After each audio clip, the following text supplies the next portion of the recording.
Jésus s'abandonne, trouve la vraie vie. Heureux l'homme qui se donne, il sera béni. Grain de blé qui tombe en terre, si tu ne meurs pas, tu resteras solitaire, ne germeras pas. Qui à Jésus s'abandonne, trouve la vraie vie. Heureux l'homme qui se donne, il sera béni. Alors j'aimerais vous parler de la foi, mais pas la foi, tout simplement la foi en action. Vous connaissez les grands magasins, les grands camions? Action! Vous avez déjà vu ces grands camions, hein, ces grands magasins? Action! C'est pas cher en plus. La foi en action. Alors réfléchissons. Sans doute vous avez tous un peu de foi ou beaucoup de foi, mais est-ce que cette foi est en action? Ou bien est-ce qu'elle est en arrêt, avec le frein bien mis, rien n'avance, rien ne change, c'est toujours la même situation, je reste au même point? Ou alors est-ce que j'ai une foi en action? Une foi qui bouge, une foi qui avance, une foi qui s'améliore aussi, qui se transforme? Ça c'est la question. Mais, qu'est-ce que la foi pour vous? Et pour nous d'ailleurs. Qu'est-ce que la foi? Qu'est-ce que ça veut dire quand quelqu'un dit « j'ai la foi » ? Il y a des chanteurs qui disent « j'ai la foi, j'ai la foi ». Il y a des tas de gens qui ont la foi de quelque chose. Mais qu'est-ce qu'elle est la foi dans le Seigneur? Comment voyez-vous la foi dans le prochain? Surtout celui qui se dit croyant. Qu'est-ce que vous voyez chez lui comme aspect de la foi? Encore une fois, on va répondre à la question, mais qu'est-ce que la foi? Qu'est-ce que les autres voient dans ma foi? Comment interprètent-ils le genre de foi que je pratique? C'est la question. Que pensez-vous de cette phrase? Elle se trouve dans la Bible. La foi, si elle n'a pas les œuvres, elle est morte en elle-même. C'est une phrase de la Bible que nous allons voir tout à l'heure, dont nous allons voir l'auteur. La foi, si elle n'a pas les œuvres, elle est morte en elle-même. Déjà, on a une explication avec cette phrase que la foi doit quelque part être visible par des œuvres. Les œuvres, ce n'est pas la même chose que la foi. La foi, nous allons le voir, c'est avoir mis sa confiance dans quelque chose. Et notre culte ici, c'est la foi dans le Seigneur.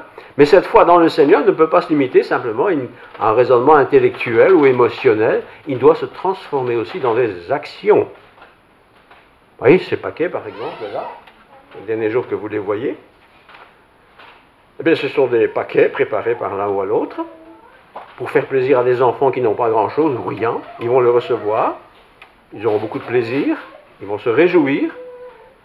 On le fait, on ne le fait pas, chacun fait ce qu'il veut. Mais, quelque part, j'ai la foi que ces paquets vont arriver à destination, malgré un long voyage, qu'ils vont arriver auprès de quelqu'un qui n'a pas grand-chose, pour ne pas dire rien.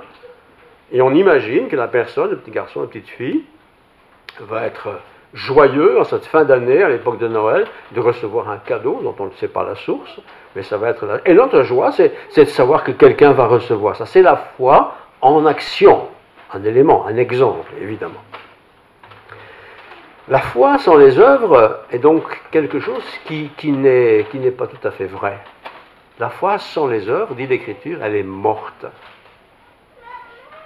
Dire j'ai la foi, même si c'est la foi en Dieu, s'il n'y a pas les actions, c'est mort. C'est comme quand je plante des pommes de terre, j'ai planté des pommes de terre, mais si ces pommes de terre ne produisent pas d'autres pommes de terre, je dis cette pomme de terre, elle est morte. Eh bien, des gens sont comme ça. Ils ont la foi, oui, ils croient en Dieu quand même un peu, hein, quelque part, mais il n'y a pas d'action, il n'y a pas de réaction, il n'y a pas d'expansion de l'œuvre de Dieu dans ma vie. La foi en action. Certains croyants, d'ailleurs, ils sont croyants, hein, comprennent la foi comme quelque chose qui est une simple affirmation, disons, doctrinale. Voilà. Vous êtes croyant, monsieur, madame? Oui. Beaucoup disent comme ça. Oui, je ne suis pas tout à fait athée. D'autres disent, moi, je ne crois pas. Et disent, moi, je crois. Mais, vous savez, personne n'est revenu de là-haut. Hein. On a compris de quel genre de foi il s'agit. Ce n'est pas une foi en action. Ce n'est pas une foi tangible, qui me donne envie, qui me donne inspiration. Quelle est la foi que j'ai? Quel genre de foi? Comment vous êtes vu cette foi? Un auteur de l'Évangile du Nouveau Testament, qui était frère de Jésus, nous donne une explication sur la foi des plus impressionnantes. Alors, il s'appelle Jacques. Jacques, c'est un des frères de Jésus. Jésus étant le l'aîné d'une fratrie, vous le savez. Donc Jacques étant plus jeune que Jésus, a été élevé dans la famille où Jésus était. Ils étaient plusieurs frères et des sœurs. Et il a vu tout au long de son enfance, tout au long de sa jeunesse, son frère Jésus. Il l'a vu travailler. Il l'a observé. Il l'a entendu parler. C'est l'aîné quand même. Il a une certaine importance puisqu'il est l'aîné. Comment est-ce que Jacques a perçu son frère? Comment nous percevons, nous, des gens autour de nous qui se disent chrétiens, croyants engagés, qui aiment Dieu, voilà, pour qui Dieu est toute sa vie. Comment est-ce que nous les percevons? Comment sont-ils percevables aussi? Comment Jacques a-t-il vu son frère Jésus? Jacques, nous allons le lire, rappelle à nous tous aujourd'hui d'ailleurs, que la foi est une relation vivante qui agit dans le croyant. La foi, ce n'est pas simplement une pensée ou une philosophie ou une émotion. C'est bien plus que ça. La foi, c'est quelque chose qui agit dans ma vie de croyant. Je répète, la foi, c'est quelque chose qui agit dans ma vie de croyant. Ça n'est pas mort, ça n'est pas stagnant, ça n'est pas quelque chose qu'on est parce qu'on est comme ça, on est un peu croyant. Beaucoup de gens sont comme ça aujourd'hui, croyant un peu. Non, la foi est quelque chose qui bouge, qui transforme, qui agit, qui explose même parfois. Alors, je vais vous lire le texte, ce sera plus simple, ce sera surtout plus vrai. Donc, c'est dans l'épître de Jacques, chapitre 2, versets 14 à 20. Jacques, épître de Jacques, donc c'est le frère cadet de Jésus qui a écrit cette lettre.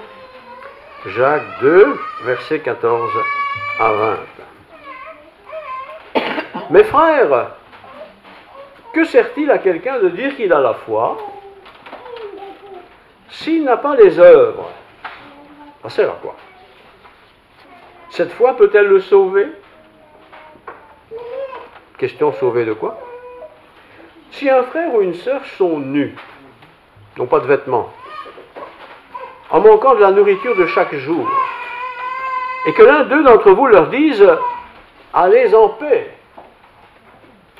chauffez-vous et rassasiez-vous », et que vous ne leur donniez pas ce qui est nécessaire au corps, à quoi cela lui sert-il de savoir que vous avez la foi?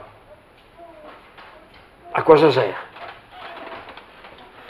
Il en est ainsi de la foi. Si elle n'a pas les œuvres, elle est morte en elle-même. Vous savez que les chrétiens évangéliques, on est bien connus pour ça, prêchent la foi, tout le temps la foi, et répètent sans cesse qu'on n'est pas sauvé par les œuvres. Mais à force de répéter ce genre de discours et de prédication, on a fini à ne plus faire d'œuvres, en disant, moi j'ai la foi. Mais la foi, dit Jacques, c'est pas quelque chose qui est stagnant, unique, une fois pour toutes. La foi doit être active. Il en est ainsi de la foi. Et si elle n'a pas les œuvres, elle est morte en elle-même. Mais quelqu'un dira, toi tu as la foi, très bien, moi j'ai les œuvres. Peut-être il ne dira pas qu'il a la foi, mais il a les œuvres. Donc les actions, des choses concrètes. Montre-moi ta foi, essaie de montrer ta foi sans les œuvres. Et moi je te montrerai la foi par mes œuvres. Montre-moi ta foi sans les œuvres, et moi je te montrerai ma foi par les œuvres. Tu crois qu'il y a un seul Dieu? C'est toujours Jacques qui écrit. Tu fais bien. Les démons le croient aussi d'ailleurs. Et ils tremblent. Ils ont peur. Veux-tu savoir, ô homme vain, que la foi sans les œuvres est inutile? La foi sans les œuvres est inutile. Ça ne sert à rien. La foi sans les œuvres, c'est parfaitement égoïste. Voilà, je suis sauvé, j'ai la foi, je crois en Dieu. Mais s'il n'y a pas les œuvres, s'il n'y a pas le changement de vie, s'il n'y a pas le changement d'action dans ma vie, eh bien cette foi-là ne sert à rien. Alors Jacques, ici dont on parle, là, qui a écrit cette lettre, il parle bien sûr de l'œuvre de Jésus-Christ, on a bien compris ça. Et Jacques, puisqu'il était le frère de Jésus, il n'était pas le seul, bah, il connaît Jésus plus que beaucoup d'entre nous, puisque c'était la même famille. Il a dû entendre le grand frère Jésus très souvent faire des commentaires, des remarques et tout ça. Les frères cadets ainsi que les sœurs ont dû voir leur grand frère Jésus dans son attitude de chaque jour, d'enfant, d'ado, de jeune homme. Ils ont dû le voir, l'entendre, peut-être être très négatif sur lui ou radoter sur lui. Enfin, ils l'ont vu là tout le temps. Donc Jacques qui écrit ce qu'il écrit, il sait ce qu'il écrit, puisque lui, il a vécu avec Jésus. Ils ont mangé à la table ensemble. Il a servi la famille ensemble. Ils ont servi la famille ensemble. Bref, il connaît bien son frère Jésus. Il connaît aussi les réactions et les actions de Jésus. Quand la maman faisait à manger, par exemple, j'imagine que ça a dû arriver. Et ça fait 3 jours qu'elle fait le même poisson. Qu'est-ce que Jésus a dit? Maman, encore. S'il avait fait ça, je pense que les frères nous l'auraient rapporté. Hein. Ah, mon frère, Jésus, lui, il râlait tout le temps. Hein. Jamais content, toujours en train de nous faire des leçons. C'est pas dit tout ça. Mais en tout cas, ils le connaissent bien. Et ce Jacques connaît bien ce frère Jésus. Donc il a entendu les discours de Jésus, il a vu ses actions, et il a bien sûr appris, chemin faisant, toutes sortes d'illustrations, ce qu'on appelle des paraboles sur la vie. Jésus était bien sûr instruit, parce qu'il a suivi l'instruction. Il était rempli d'Esprit Saint, sans péché, sans faute. Ses frères n'étaient pas sans péché, n'étaient pas sans faute, mais ils ont grandi ensemble, dans la même famille, même formation, même éducation, même environnement, comme toutes les familles du monde. Dans une famille, on a à peu près tous la même chose. Mais Jésus est resté exceptionnel. Exceptionnel parce que lui n'a pas commis le péché, pas une fois. Et on se dit, mais c'est terrible ça, pour quelqu'un qui commet des péchés, vous et moi on en fait, hein, de dire qu'il y a quelqu'un dans ma famille, dans ma famille locale, qui lui n'a jamais péché, et qui s'est retrouvé dans les mêmes situations que moi, où il y avait de quoi s'énerver, de quoi être fâché. Jésus n'a jamais péché, jamais élevé le ton contre sa mère, ni contre son père, ni d'ailleurs contre les frères, malgré qu'il était l'aîné. Quel exemple! Et quand vous lisez une fois Jacques, à une prochaine occasion, et vous le lisez en tenant compte qu'il est le petit frère de Jésus, vous allez comprendre ce qu'il dit là. Hein. Jésus a marqué sa vie. Il a marqué sa vie. Donc, Jacques connaît bien les discours de Jésus, je l'ai dit, ses actions, ses paraboles, tout ça il peut bien expliquer. Et au chapitre 2, avant, versets 8 et 9, jusqu'à 9, il dit: si vous accomplissez la loi royale selon l'Écriture, donc la loi qui est au-dessus de toutes les lois, selon l'Écriture, si vous accomplissez ça, tu aimeras ton prochain comme toi-même, vous faites bien. Ça c'est la loi royale. Tu aimeras ton prochain comme toi-même. Le prochain c'est n'importe qui, hein. C'est pas celui qui a une tête qui nous revient, c'est le copain de copain, c'est mon prochain, celui qui est proche de moi. C'est la voie royale, ça. Tu aimeras celui qui est proche de toi comme toi-même. Mon voisin, qui est infirmier mais qui me casse les pieds. C'est un cas concret. Hein. C'est mon voisin. C'est aussi mon prochain. Je dois l'aimer comme moi-même. Et pourtant, il me joue des tours très régulièrement. À l'école, mon condisciple. Il n'arrête pas de mentir, mais il fait que mentir, je le sais, puisqu'il me le dit. Mais il fait petit innocent devant madame, là, petit saint, là. Tu aimeras ton prochain comme toi-même. C'est difficile, vous savez, d'aimer son prochain comme toi-même. Ah oui, celui qui est sympa, cool et tout ça, mais celui qui est désagréable, l'aimer comme soi-même. Donc, si vous accomplissez la loi royale selon l'Écriture, tu aimeras ton prochain comme toi-même, vous faites bien. C'est Jacques, le frère de Jésus, qui dit ça. Mais si vous faites du favoritisme, dans une fratrie, il y a toujours un petit chouchou, hein, vous savez ça. Mais si vous faites du favoritisme, est-ce que dans cette famille de Jésus, il y a eu du favoritisme par rapport à un des enfants? Si vous faites du favoritisme, vous commettez un péché. Eh oui. Et nous savons tous que dans les familles un peu nombreuses, toujours il y a quelqu'un qui semble être un peu le favori de la famille, comme ça. Ce qui n'est pas vrai, hein. Généralement, c'est pas vrai. Mais on a l'impression que c'est comme ça. C'est le petit chouchou, quoi. C'est souvent le dernier, d'ailleurs, hein. C'est bien connu. Moi, j'étais le premier, je sais ce que c'est. 5 enfants. J'étais juste bon pour travailler, faire la vaisselle, et machin, s'il va être le petit dernier, lui, il ne savait pas, il est trop petit, hein. Mais il n'a jamais été grand, puis il n'a jamais fait la vaisselle. Je sais ça. Mais si vous faites du favoritisme, vous commettez un péché. Vous êtes condamnés par la loi comme des transgresseurs. Voyez? Relisez une fois Jacques. C'est vraiment palpitant. Il n'est pas long, hein, c'est pas long. Mais quand vous le lisez, pensez qu'il était avec ses frères et sœurs, là, Joseph et Marie, dans une famille normale comme nous. Et voilà, il y avait des histoires. Bon, tu vas aller enlever les mauvaises herbes du jardin. Ah, pas moi. Hein. Jésus, tu vas aller. Lui, allez, comment hein? Mais c'est pas toujours lui qui doit le faire. Oui. Même situation. Jésus a connu toutes ces situations comme nous les connaissons. Seulement, lui n'a jamais péché. C'est ça la grande différence. Il n'a jamais péché. Est-ce qu'il était heureux qu'il devait aller traire la vache? Bah, peut-être qu'il n'aime pas l'odeur de la vache, hein, je ne sais pas. Mais il l'a fait sans tricher, sans mentir. Sans mentir. La loi du royaume est ici décrite comme une loi royale. Hein? Si vous accomplissez la loi royale selon l'Écriture. On pense souvent que la loi royale de Dieu, hein, le sommet de la sainteté, c'est, je sais pas, être un saint, quoi, quelque part. Mais non, c'est aimer son prochain comme soi-même. Ça, c'est la loi royale. Et c'est à notre portée à chacun. Mon prochain, c'est-à-dire pas celui qui est là-bas à 1000 km de chez moi, celui qui est proche de moi. Et celui qui est proche de moi, c'est d'abord, bien sûr, ma famille, ils sont proches de moi. Ce sont mes voisins, ce sont mes collègues à l'école, au travail, ce sont ceux qui sont proches de moi. Ces gens ne sont pas toujours aimables, c'est la vérité. Il y a des gens, franchement, qui ne sont pas aimables. Mais tu aimeras ton prochain comme toi-même. Ça, c'est la voie royale. Et vous savez, Dieu ne m'a pas aimé parce que j'étais le plus gentil, plus sympa, plus qu'on veut. Non. Il m'a aimé parce que c'est sa nature d'aimer le pécheur que je suis. Idem pour nous. Alors si Dieu m'a aimé tel que je suis, moi qui suis un pécheur, combien plus dois-je aimer mon prochain, celui qui est proche de moi, comme quelqu'un qui est comme moi. Pécheur, bien entendu, je le suis aussi, mais un pécheur gracié par Dieu, pardonné par le Seigneur. L'amour du prochain n'est pas une partie de plaisir, mais c'est quand même un résumé de toute la loi de Dieu. Tu aimeras ton prochain comme toi-même. Tu aimeras le Seigneur ton Dieu de tout ton cœur, de toute ton âme, de toute ta force, de toute ta pensée, et ton prochain comme toi-même. C'est les 10 commandements, c'est les premiers commandements. C'est la loi royale, ça. On peut être théologien, on peut avoir toutes les réponses à toutes sortes de questions sur la Bible. Il y a des théologiens dans le monde. Vous pouvez avoir la science de Dieu quelque part, tout ça. Vous pouvez lire le grec, l'hébreu, l'araméen et encore toutes les autres langues. Si vous n'avez pas l'amour du prochain, tout ça ne sert à rien. À rien.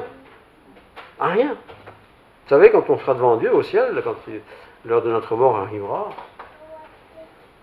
Seigneur, tu sais, moi je suis devenu directeur de mon entreprise. Hein? Et alors?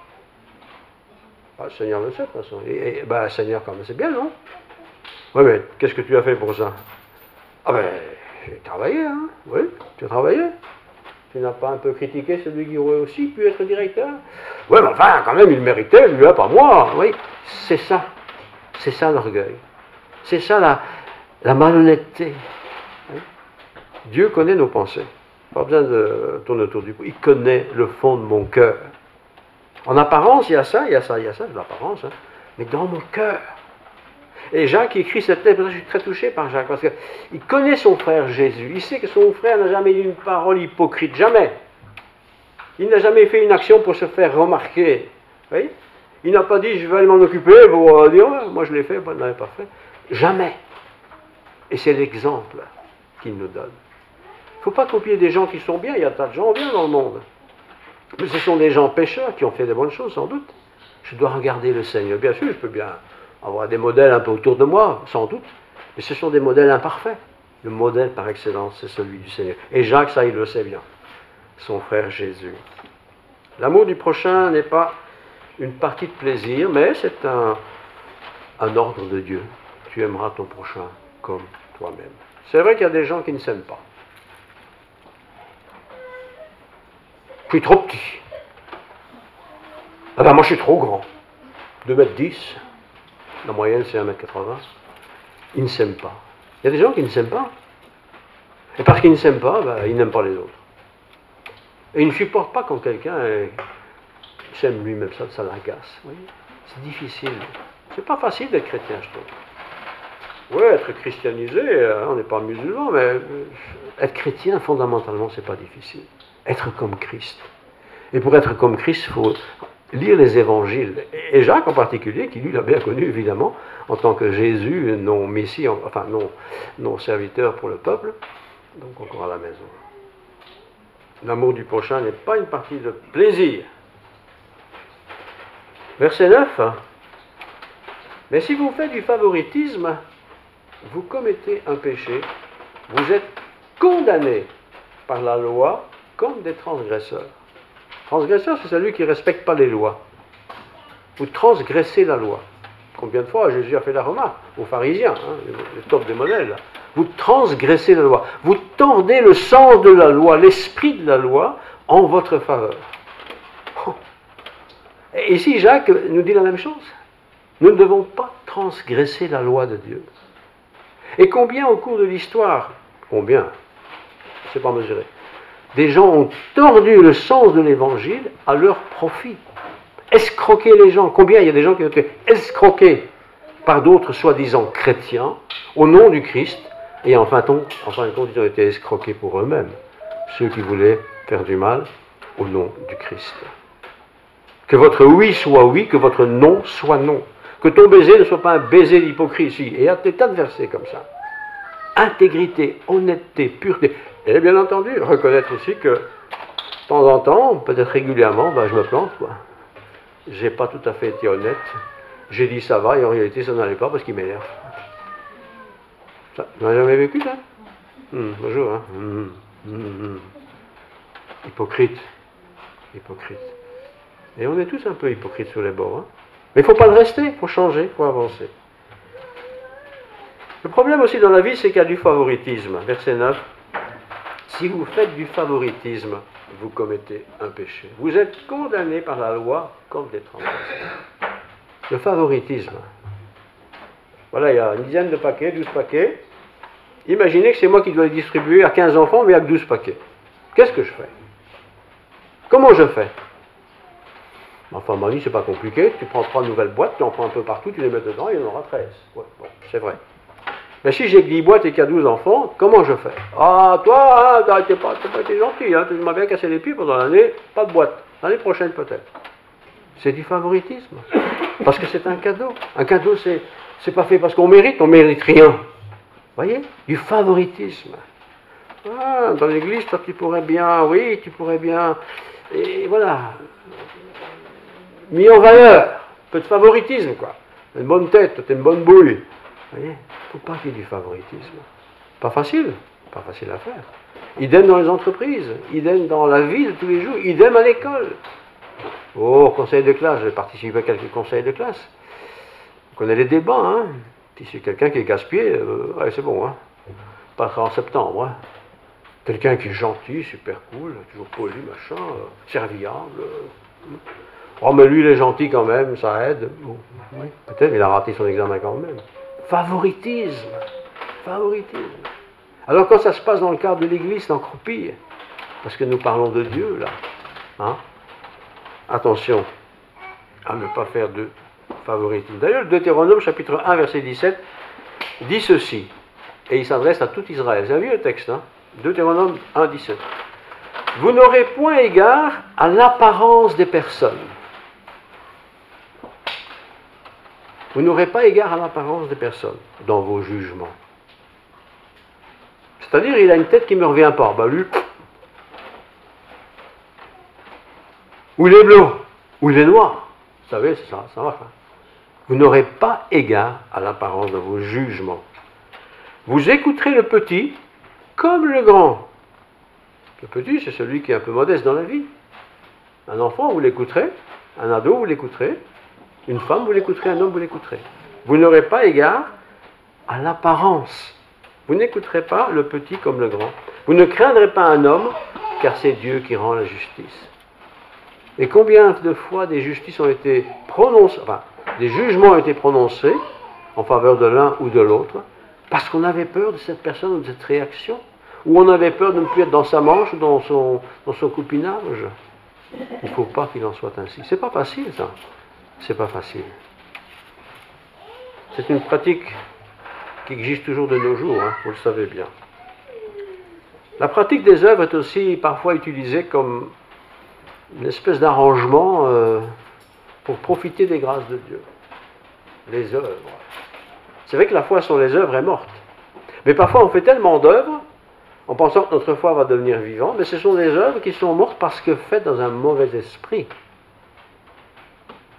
Ah ouais, le pasteur a dit que là-bas il y avait un peu de soucis, il faudrait peut-être aller donner un coup de main. Oh, si j'y vais pas, j'habite à côté, on me dit ouais, je vais y aller.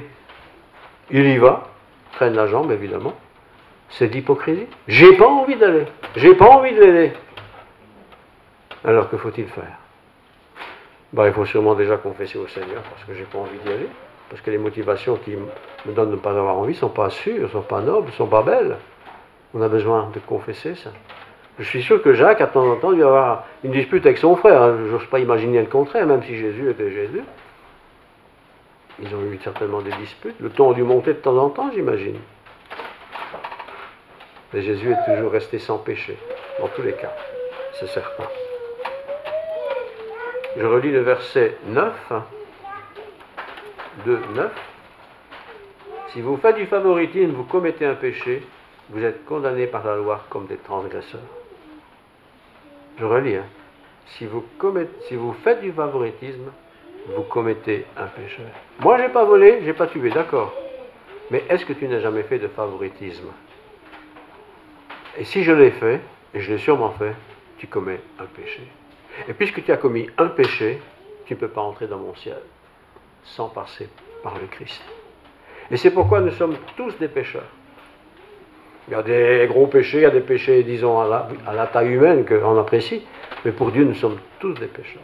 Et c'est pour ça que nous avons besoin, bien sûr, de la grâce de Dieu. Mais quand j'ai reçu la grâce de Dieu, il faudrait que mon attitude vis-à-vis de mon prochain change aussi. Elle ne doit pas être empreinte de favoritisme. Ah, lui il est gentil, il est poli, je m'entends bien avec lui, il est sympa et tout. J'aurais plus envie de m'occuper de lui pour qu'il aille au ciel que lui qui est franchement un embêtant, pour ne pas dire un autre mot. Alors je ne m'occupe pas de lui, je ne lui prêche même pas l'évangile. Il ne sait même pas que je suis croyant. Ça ne va pas ça. Aime ton prochain comme toi-même. Verset 12. Parlez et agissez comme devant être jugés par une loi de liberté. Je ne fais pas les choses parce qu'il y a une loi qui me dit que je dois le faire ou ne pas le faire, mais je dois être jugé par la loi de la liberté. La loi de la liberté, c'est que j'ai le choix de faire ou de ne pas faire. J'ai le choix d'aimer ou de ne pas aimer. J'ai le choix de donner un verre d'eau à celui qui a soif, comme j'ai le choix de ne pas le donner. Mais fais-le dans le cadre d'une loi de liberté, c'est-à-dire volontairement, parce que toi-même, tu as été bénéficiaire de la grâce de Dieu, de la liberté de Dieu, de me racheter. Puis verset 13, car le jugement est sans miséricorde pour celui qui n'a pas fait miséricorde. Si je n'ai pas fait miséricorde, c'est-à-dire si je n'ai pas pardonné à quelqu'un, si je n'ai pas lancé la corde à quelqu'un pour le tirer de la situation difficile, eh bien Dieu quelque part pourrait dire, puisque tu ne l'as pas fait, moi je ne vais pas le faire non plus. Reste dans ta misère. Voyez ? Dieu n'est pas comme ça, il ne raisonne pas comme ça, mais c'est l'image. Je relis, car le jugement est sans miséricorde pour celui qui n'a pas fait miséricorde. Imaginons un instant que Jacques, le frère de Jésus, quand il écrivait cette lettre, se soit rappelé une histoire avec Jésus où Jésus a dit, toi mon frère, si tu me dénonces, un gars à toi, qu'est-ce qu'il aurait pu écrire 20 ans après? Jamais il aurait pu écrire ça. Jésus n'a jamais fait de chantage, il n'a jamais fait de trucage, il n'a jamais été malhonnête, bien sûr, c'était Jésus le Fils de Dieu. Mais nous aussi, en tant que chrétiens, nous ne sommes pas rien, nous sommes des fils rachetés. Et c'est pourquoi il nous faut aussi, dans ce domaine et tout le reste, être des top modèles, nourris par la parole de Dieu, illuminés par le Saint-Esprit qui nous est donné lors de notre conversion. Alors moi, et j'espère vous aussi, soyez comme Jacques.